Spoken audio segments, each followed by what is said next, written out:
마지막 주제로 넘어가 보겠습니다. 당무 개입 김건희 여사. 또 터진 주가 조작 연루 의혹. 저거는 되게 파장이 클 것 같습니다. 왜냐하면 파장은 대통령실이 만들었어요. 저것에 관련하여 뉴스타파가 보도했잖아요. 예? 우리 기술 작전 세력하고 또 다른 작전주도 거래한 것 같다. 보도하고 나니까 김의겸 의원이 저걸 받아서 빨리 소환 조사해라 그랬거든요. 그랬더니 김의겸 의원을 오늘 고발했습니다.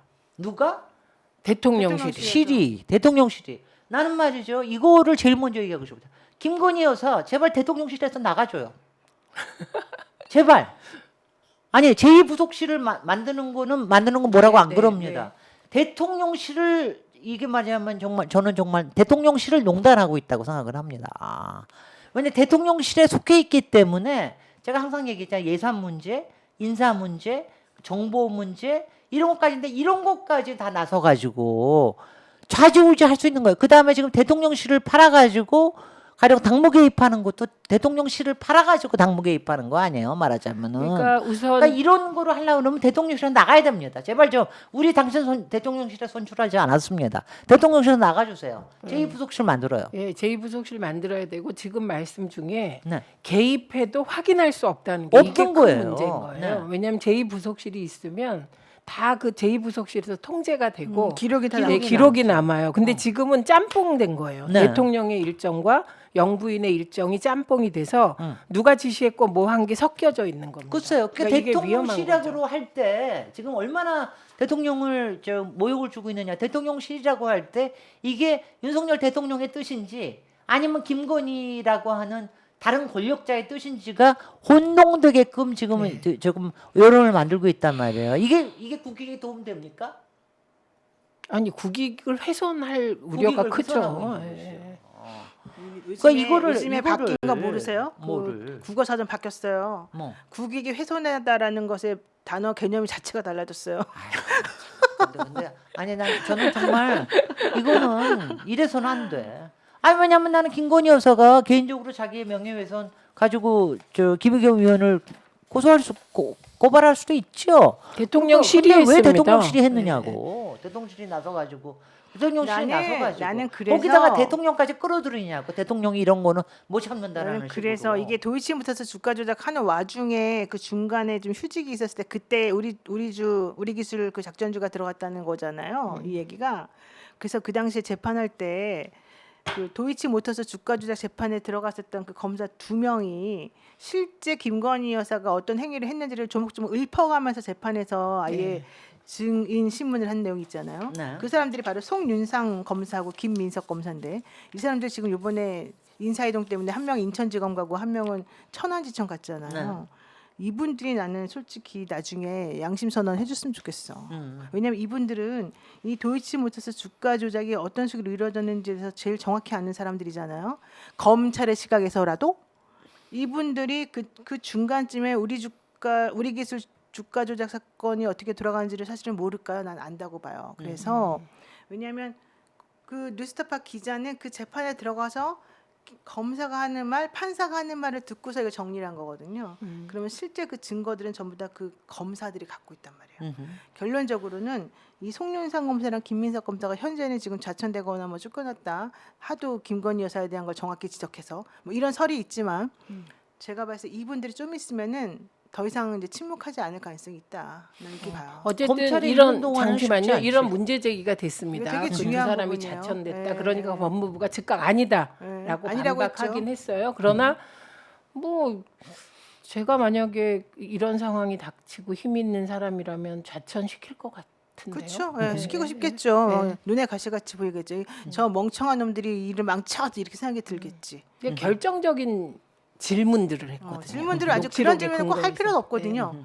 그 사건에서 증인으로부터 대답을 끌어내기 위해서 바로 꼭 그런 걸 갖다가 낼 필요도 없었어요. 이 검사는 왜냐하면 하도 주가 조작은 그 당시 그 사람들 주가 조작은 명확했기 때문에. 근데 이 사람들이 왜 굳이 그걸 넣냐? 자기가 말로 해가지고 증언을 남겨야 되니까. 조서에 남겨야 되니까. 저는 그래서 그 사람들이 유관순 누나 같다는 거야. 솔직히 말하면. 진짜 이게 되게 중요해. 이게 재판에서 여기에다가 재판정 앞에 그 판사 앞에 이걸 현출시키는 게 되게 중요해요. 기록으로 남기는 게. 근데 이거는 확실히 있어요. 왜냐면 이번에 김의겸 뭐 의원 저기 되면서 고발되면서 그 얘기 특검 가야 된다. 네. 근데 지금 특검 해야죠. 이것도 마찬가지로 나는 그 검사들이 그때 그렇게 몇 명의 검사들이 다 돌아가면서 다 그런 얘기 했던 것도 물론 한쪽에 약간의 정의감도 있었겠지만 한쪽에서는 특검 때문에 그랬을 수 있다고 생각하거든요. 그러니까 특검에서 다 나올 사실을 자기네들이 안 했다 그러면 자기네들 나중에 징계 먹을 수 있잖아. 그러니까 그래서 나는 했다고는 생각이 더 많아요. 그럴 수도 있어요. 네. 그런데 이거 지금 이런 사안이 벌어지면 이거야말로 특검을 안 하고 어떻게 합니까? 저는 그래서 이 특검을 검사들이 옷을 어. 벗었으면 좋겠어. 어. 나중에 옷 벗어놓고 특검. 특검하고 특검으로. 나중에 다시 검찰 돌아가더라도 이 네. 정권 끝나면 돌아가더라도 옷을 벗어서 변호사 상태로 있으면 좋겠어. 네. 그래서 그럼 특검 특검에 가가지고 들어오게. 특검 가서 일하게. 특검에 들어오게. 진짜 좋은 기획입니다. 어, 어. 자, 그 요즘 분위기에서요. 뭐가 뛰니까 뭐도 뛴다고. 이명박 대통령에게 윤석열 대통령이 전화를 해서 네. 아주 뭐 중요한 임무를 맡기려는 듯한 분위기입니다. 전화한 건 인정했더라고요. 네, 네. 그건 뭐 근데 보도가 가면서 나왔습니다. 잠깐 그거 넘어가기 전에 김건희 여사에서 너무 짧게만 끝나고 가는 것 같은데 특검하는 왜냐면 나는 김건희 여사는 성질이 쫄리면은 더 나서는 그런 성격인 것 같아요. 그다음에 기회가 있을 땐 절대 놓치지 않고 나오는. 근데 지금 국민들 전체가 다 김건희 여사가 전당대회에 너무 나선다. 요번에 그 여성 국회의원들 만나고 하는 것도 그런 거에 대한 다 의심을 또 갖기 시작을 했단 말이죠. 이게 그다음에 당무 개입하는 것 나경원 같다. 당무 개입하는데 이게 대통령의 뜻뿐만이 아니라 사실 영부인도 무슨 뭐가 있는 거 아니냐 이런 거를 자꾸 사는데 이러다가 만약 정말 전당대회에서 그러니까 전당대회가 3월 8일이잖아요. 거기다가 도이치모터스의 지금 그 판결은 2월 중순께란 말이죠. 근데 이런 때에 이렇게 나서 가지고 이렇게 해야 되냐? 나는 지금 잘못 처신하고 있다고 보거든. 지금 그렇지 않아요? 지금 이럴 때는 좀 조신하게 있어야 되는 거 아니에요? 근데 지금은 그 분위기가 아닌가 봐요. 왜냐하면 그 당시에 순방 가서 자기는 되게 기뻤던 것 같아요. 이번에 그렇죠. 사망용 봐서? 대통령이 누구냐? 사망이 어. 왜냐면 이번에 사진들이 다 예쁘게 나왔어.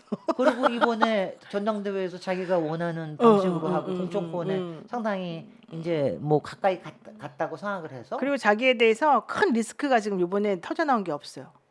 어허. 이번에 순방 가가지고 남편이 뭐 했을지언정, 남편이 남편이 이란 고마워서. 발언을 했을지언정, 잘했어. 본인은 지금 어. 요거 더 먹지 않고 있어. 요 네. 그러니까 사실 이 상황에서 자기가 할 일이 없죠. 왜냐하면 그러니까 지금 비례의원들 자꾸 만나고 아니 근데 의원들 만나고 다니는 저기 거거든요. 나는 그거는 터질 거라고 생각하면 서문시장에 가서 유세하듯이 한 것도 그건 박근혜 대통령에 대한 모욕이에요. 물론 모욕인데 어. 그분은 그렇게 생각하지 않아요.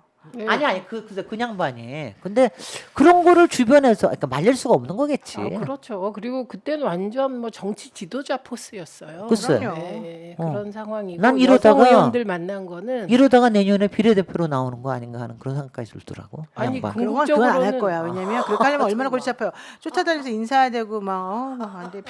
피곤하잖아. 국회의원 해봐서 아니, 알잖아요. 천공이 그랬어요. 김건희라는 사람이 어. 세계 지도자가 될 수 글쎄요. 있다고. 그러니까 뭐 세계 지도자를 꿈꾸겠죠. 뭐. 아니 근데 나는 전혀 대통령한테 도움이 되고 있지 않다고 생각을 해서 대통령 안 그래도 지금 지지율이 빠지고 있는데 김건희 여사의 그 행보가 대통령의 그러니까 김건희 여사의 정치적 정무적인 행보가 대통령한테 도움이 되지 않는다. 대통령에 도움이 되지 않는다는 뜻은 바로 국익에 도움이 되지 않는다. 이렇게 생각을 네, 합니다. 대통령의 실수는 국가의 실수가 돼서 네. 이게 돌이킬 수 없는 국가에 악영향을 줍니다. 그 이명박 대통령이 어. 그 중동 특사 가는 건 뭡니까? 저는 이명박 하면 떠오르는 게 자원 외교거든요. 제가 자원 외교 국조에 있었어요. 근데 저기 저래도 됩니까? 부패 사범이잖아요. 그 나라는 얼마나 신경질 나겠어요. 사범. 그 나라는 워낙 뭐 저런 우리를 것들 뭘로 보는 거야? 아니 근데 저거는 그렇게 하려고 그러는 것 같아. 어저께인가 전화 걸고 뭐 그러는 거 보니까 UAE 뭐 성과를 왜 이렇게 그러는 거 왜 이렇게 보니까. 이명박 대통령을 좋아하는 거야, 저 사람은? 아니 일단은 두 가지예요. 주변에 지금 친이계가 다 옹위를 하고 있고 친이계의 어젠다들 그러니까 네. 민영환이 뭐 지금 뭐 외자 유친이 뭐니 운운하고 이런 것들이 지금 밖에 이슈가 없기 때문에 그렇기 때문에 저기 하는 게 아닌가라는 생각이 들었는데 여기서 이명박 지난번에 사면한 것도 그렇게 여론이 좋은 거가 아닌데 여기다가 중동 특사로 그리고 이게요. 이명박 전직 대통령을 특사로 보낼 일입니까 이게? 그렇죠. 이거는 그냥 이게 국무총리 등이 가서 대통령의 해결해야죠. 말을 저기를 하기 네. 위해서 하는 건데 이게 이명박 가 중동 특사로 할 일이냐고 이게. 근데 이게 이명박 대통령 하면 자꾸 돈이 떠오르고요. 글쎄. 막 그러니까 아주 기분이 안 좋죠. 응. 네. 근데 이렇게 이명박 대통령을 특사로 보낸다고 하니까 또 나서는 분이 계십니다. 홍준표? 아닙니다. 채시라야겠지. 정유라. 정유라. 최소원? 채시라래. 네. 채소원. 말탄 제가 잘못 어머니 사면해달라. 아 뭔가 저 말투가 비슷하지 않습니까? 뭐 혼이 비정상부터 막 그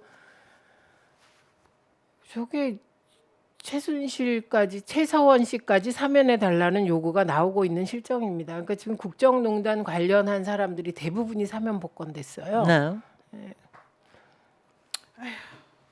뭐가 근데 뜨니까 뭐 정말 그때도 그 얘기가 나왔었는데 아니 대통령 일하는 것 때문에 사면되고 당시에 뭐 국정원의 고위직들 장관들 다 사면됐는데 최소원은 왜 사면이 안 되죠? 그러면은 따지자면은 따지면은 참아. 똑같은 참아. 거예요.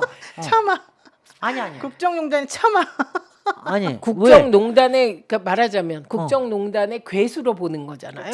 참아. 예, 그리고 참아. 박근혜 내가 다 풀어줘도 쟤는 참아. 예, 이러는 주범 종범 이런 관계인 거잖아요. 예, 그렇게 보고 있는 것인데 그거에 대한 뭐 답을 얘기할 건 아니고 이제 씁쓸합니다. 아니 나는 씁쓸하고 여기에도 저기 뭐야 유권 무죄 그야말로 무권 유죄 되는 이런 게 여기도 작용하고 있다. 아니 왜냐면 그 논리대로라면은 최순실도 최순실을 그러면 저걸 해줄 거야. 그때도 그 얘기가 당연히 작동되는 거 나왔는데 아니에요? 당연히 저기 한다 그러면은 같이 사면이 되는 게 맞는 거지. 맞는 논리 아니 그것도 분명히 여긴 논리죠. 논리가 논리로 없어요. 논리가 없어요. 저게 아닌가? 논리가 없습니다. 네. 어. 저분이 저렇게 막 계속 트윗하고 뭐 하고 SNS 하고 그러면서 막 난리칠 때 정말 이런 생각이 들었어요. 솔직히 말해서. 누구? 정유라. 정유라 씨가 한참 난리쳤었잖아요. 막 우리는 촛불을 들고 SNS 엄청 했잖아요. 촛불을 들고 국정농단을 단죄하고 시민들이 그리고 최서원과 박근혜가 구속되고 그리고 소위 다스는 누구 겁니다 해서 이명박이 부패 사범으로 구속되고 이게 대선 패배와 함께 날아가고 지금은 이재명 대표가 오늘 얘기했듯 대선 패자로서 당해주겠다 이런 얘기거든요. 그래서 지금은 씁쓸한 시점이고 한편으론 자괴감도 듭니다. 여전히 정경심 교수는 감옥에 있는데 정경심 교수 사면하라는 얘기는 아무리 해도 공허한 메어리가 되고 정유라의 저런 기사를 봐야 되는 이런 시점이 되었습니다. 그럼에도 불구하고 이재명 대표가 이 난국을 잘 해치고 그리고 민주당이 대한민국을 바로잡는 길에 나서 것을 믿습니다. 그래서 네. 민주당은 2월부터 장외투쟁에 나선다고 합니다. 그랬군요. 다행이네요. 알겠습니다. 근데 오늘 또 새로운 정리할까요? 챕터로 갑니다. 자 오늘 최강원님 이렇게 마치겠습니다. 저희가 일주일 쉬어가지고 죄송합니다. 얘기할 게 많았는데 어쨌든 다음 주에는 정시에 다시 뵙겠습니다. 자 수고하셨습니다. 네, 고맙습니다.